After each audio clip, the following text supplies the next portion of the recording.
Hello friends, welcome to JS analysis centre. तो आज के इस वीडियो में डिस्कस करेंगे 6 दिसंबर का करंट अफेयर। साथ ही इसका पीडीएफ इस वीडियो के डिस्क्रिप्शन से आप डाउनलोड कर सकते हैं। तो दोस्तों, आज का करंट अफेयर देखेंगे उससे पहले फटाफट पिछले क्लास का क्विक रिवीजन कर लीजिए और वीडियो को अंत तक देखिए। लास्ट में आपसे 2 प्रश्न पूछूंगा, उसका आंसर आपको नीचे कमेंट में लिखना है। अब चलिए स्टार्ट करते हैं। पहला क्वेश्चन, बहरीन में आयोजित चौथे एशियन यूथ पैरालंपिक गेम्स 2021 में कशिश लाकड़ा ने किस खेल में स्वर्ण पदक यानी गोल्ड मेडल जीता? क्लब थ्रो में। हाल ही में किस देश ने फ्रांस के साथ 80 राफेल लड़ाकू विमान और 12 कैराकल हेलीकॉप्टर के लिए समझौता किया है? बहुत बड़ा सौदा है जो कि हुआ है संयुक्त अरब अमीरात यानी यूएई और फ्रांस के बीच में। और ये कितने का सौदा है? 19.20 बिलियन डॉलर का। टेस्ट क्रिकेट के एक पारी में सभी 10 विकेट अकेले हासिल करने वाले विश्व के तीसरे गेंदबाज कौन बने हैं? तो ये हैं एजाज पटेल, जो कि न्यूजीलैंड के खिलाड़ी हैं और इन्होंने हाल ही में ये उपलब्धि हासिल की है भारत के खिलाफ। ठीक है। हाल ही में किस राज्य के पूर्व मुख्यमंत्री कोनिजेती रोसैया का 88 साल की उम्र में निधन हो गया? ये आंध्र प्रदेश के पूर्व मुख्यमंत्री थे। साथ साथ में तमिलनाडु और कर्नाटक के पूर्व राज्यपाल भी थे कोनिजेती रोसैया, तो इनका निधन हो गया है। प्रत्येक वर्ष भारतीय नौसेना दिवस कब मनाया जाता है? तो हर साल ये 4 दिसंबर को मनाया जाता है। 3 दिसंबर मिस्टेक से हुआ है, इसे एडिट कर लीजिए। 4 दिसंबर को हर साल भारतीय नौसेना दिवस मनाया जाता है। हाल ही में केंद्रीय इलेक्ट्रॉनिक्स और आईटी राज्य मंत्री राजीव चंद्रशेखर ने किस नाम से देश का पहला स्वदेशी सर्वर लॉन्च किया है? इसका नाम है रुद्र। बैडमिंटन वर्ल्ड फेडरेशन ने पुरुष श्रेणी में किसे प्लेयर ऑफ द ईयर 2021 से सम्मानित किया है? विक्टर एक्सेल्सन को। ये डेनमार्क के खिलाड़ी हैं। वहीं BWF ने यानी बैडमिंटन वर्ल्ड फेडरेशन ने महिला श्रेणी में प्लेयर ऑफ द ईयर 2021 से सम्मानित किया है ताई तुजू इंग को, जो कि ताइवान की हैं। चीन की बेल्ट एंड रोड इनिशिएटिव का मुकाबला करने के लिए हाल ही में किसने ग्लोबल गेटवे नामक परियोजना का अनावरण किया है? यूरोपीय संघ ने। 300 बिलियन यूरो की ये परियोजना है जिसे लॉन्च किया है यूरोपीय संघ ने। हाल ही में लॉन्च पुस्तक the Ambuja story how a group of ordinary man created an extra ordinary company किसने लिखी है? इसके लेखक हैं अंबुजा सीमेंट के संस्थापक नरोत्तम शेख सरिया। हाल ही में किस राज्य की पुलिस को प्रेसिडेंट कलर पुरस्कार से सम्मानित किया गया? हिमाचल प्रदेश को। हाल ही में किस बैंक ने महिलाओं के लिए महिला मित्र प्लस नामक बचत योजना लॉन्च किया है?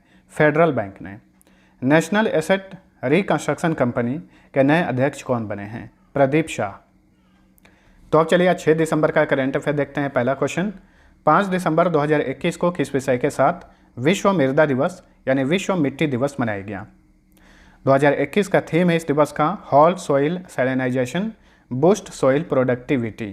ठीक है। 2020 में इस दिवस का थीम क्या था उसे भी याद रखिएगा, keep soil alive protect soil biodiversity. तो 5 दिसंबर को हर साल विश्व मृदा दिवस मनाया जाता है। खेतों में कीटनाशक रासायनिक खाद के इस्तेमाल से मिट्टी की उर्वरक शक्ति जो है काफ़ी कम हो जाती है।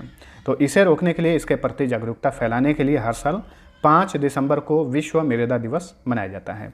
इसी तरह के 2 और दिवस हैं, उसे भी याद रखिएगा। विश्व जल दिवस हर साल 22 मार्च को मनाया जाता है। वहीं विश्व पृथ्वी दिवस हर साल 22 अप्रैल को मनाया जाता है।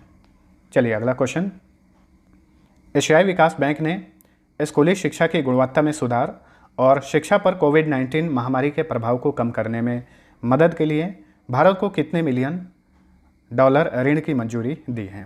तो एशियाई विकास बैंक इसके लिए भारत को 500 मिलियन डॉलर ऋण प्रदान करेगा। इसके पहले भारत के 13 राज्यों के शहरी क्षेत्रों में प्राथमिक स्वास्थ्य देखभाल के लिए एशियाई विकास बैंक ने 300 मिलियन डॉलर ऋण की मंजूरी दी थी। वहीं कोविड-19 से लड़ने के लिए भारत को 1.5 बिलियन डॉलर ऋण की मंजूरी दी है। और हाल ही में स्कूली शिक्षा की गुणवत्ता में सुधार के लिए 500 मिलियन डॉलर ऋण की मंजूरी दी है एशियाई विकास बैंक ने। एशियाई विकास बैंक की बात करें तो इसकी स्थापना की गई थी 19 दिसंबर 1966 को। मुख्यालय फिलीपींस की राजधानी मनीला में है। इसके वर्तमान में अध्यक्ष हैं मासातसुगु असाकावा। सदस्य देशों की संख्या 68 है। अगला क्वेश्चन, राष्ट्रीय औद्योगिक गलियारा विकास कार्यक्रम के लिए हाल ही में भारत ने किसके साथ 250 मिलियन डॉलर ऋण के लिए समझौता किया है? तो हाल ही में राष्ट्रीय औद्योगिक गलियारा विकास कार्यक्रम के लिए भारत सरकार ने एशियाई विकास बैंक के साथ ही 250 मिलियन डॉलर ऋण के लिए समझौता किया है। तो option A right answer.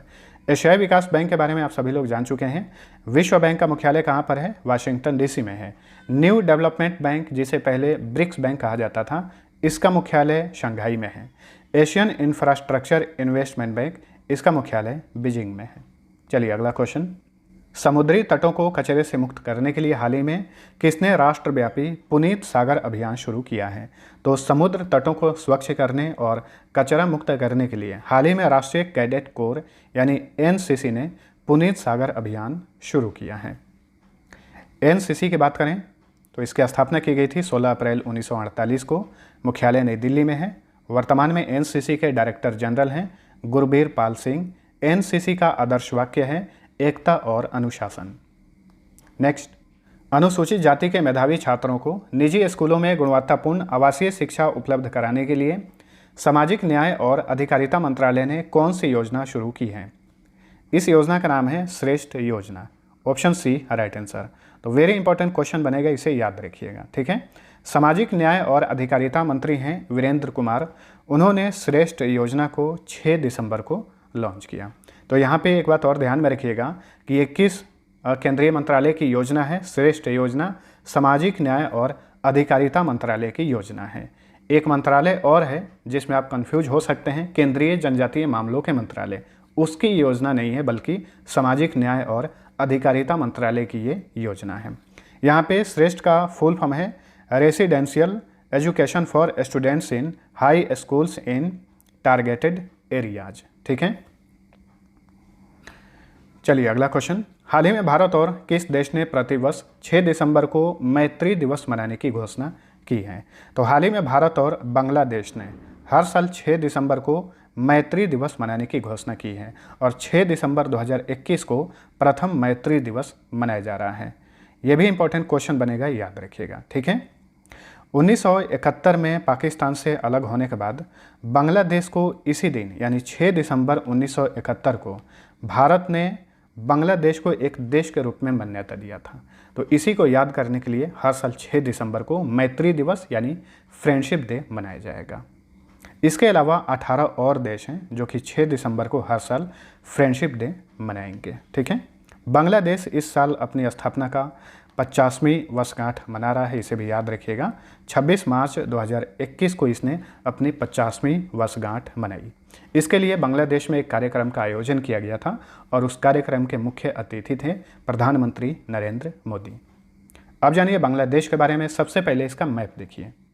Bangladesh अपनी सीमा भारत के 5 राज्यों से शेयर करता है। तो ये रहा बांग्लादेश।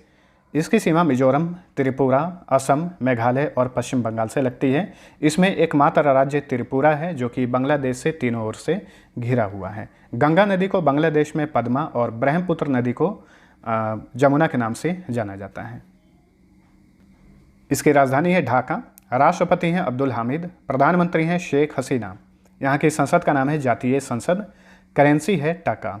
यहाँ का राष्ट्रीय खेल है कबड्डी और यहाँ का राष्ट्रगान है अमार शोनार बंगला। और इस राष्ट्रगान के लेखक कौन हैं? रविंद्रनाथ टैगोर हैं। भारत का जो राष्ट्रीय गान है जन गण मन अधिनायक जय है, उसके भी लेखक रविंद्रनाथ टैगोर हैं। बांग्लादेश के भी राष्ट्रीय गान के लेखक, राष्ट्रगान के लेखक रविंद्रनाथ टैगोर हैं। हाल ही में केंद्रीय सूचना और प्रसारण मंत्री अनुराग सिंह ठाकुर और मुख्यमंत्री योगी आदित्यनाथ ने कहाँ पर दूरदर्शन केंद्र के अर्थ स्टेशन का उद्घाटन किया? तो हाल ही में इसका उद्घाटन किया गया उत्तर प्रदेश के गोरखपुर में। Option A right answer. और इस तरह से ये स्टेशन उत्तर प्रदेश का दूसरा दूरदर्शन अर्थ स्टेशन है। दूरदर्शन की बात करें तो इसकी स्थापना की गई थी 15 सितंबर 1959 को। मुख्यालय नई दिल्ली में है। वर्तमान में इसके CEO हैं संदीप सिन्हा। दूरदर्शन का आदर्श वाक्य है सत्यम शिवम सुंदरम। दूरदर्शन की प्रथम समाचार वाचिका कौन थी? ये जीके का क्वेश्चन बनता है, वेरी इंपॉर्टेंट, बार बार एग्जाम्स में पूछा जाता है। प्रतिमा पुरी थी। वहीं दूरदर्शन पर प्रसारित होने वाला प्रथम धारावाहिक कौन सा था? हम लोग। अगला क्वेश्चन। 10वीं वार्षिक विश्व सहकारी मॉनिटर रिपोर्ट 2021 के अनुसार दुनिया के टॉप 300 सहकारी समितियों में इफ़को किस स्थान पर है? इफ़को भारत की सहकारी समिति है। तो इस सूचकांक में, इस रैंकिंग में इफ़को जो है पहले स्थान पर है। ऑप्शन बी राइट आंसर, ठीक है। तो इन सहकारी समितियों के देश के GDP में योगदान देने के आधार पर रैंकिंग की गई है जिसमें इफ़को पहले स्थान पर है। इफ़को का फुल फॉर्म होता है Indian farmers fertilisers cooperative limited. इसकी स्थापना की गई थी 3 नवंबर 1967 को। मुख्यालय नई दिल्ली में है और हाल ही में इफ़को के नए चेयरमैन बने हैं दिलीप संघानी। किसके स्थान पर? बलविंदर सिंह नकई के स्थान पर, क्योंकि बलविंदर सिंह नकई का हाल ही में निधन हो गया। इफ़को के एमडी और सीईओ हैं यूएस अवस्थी। इफ़को से रिलेटेड एक और क्वेश्चन बना था हाल ही फिलहाल में, इसे भी याद रखिएगा। नैनो लिक्विड यूरिया बनाने वाला विश्व का ये पहला कंपनी है इफ़को।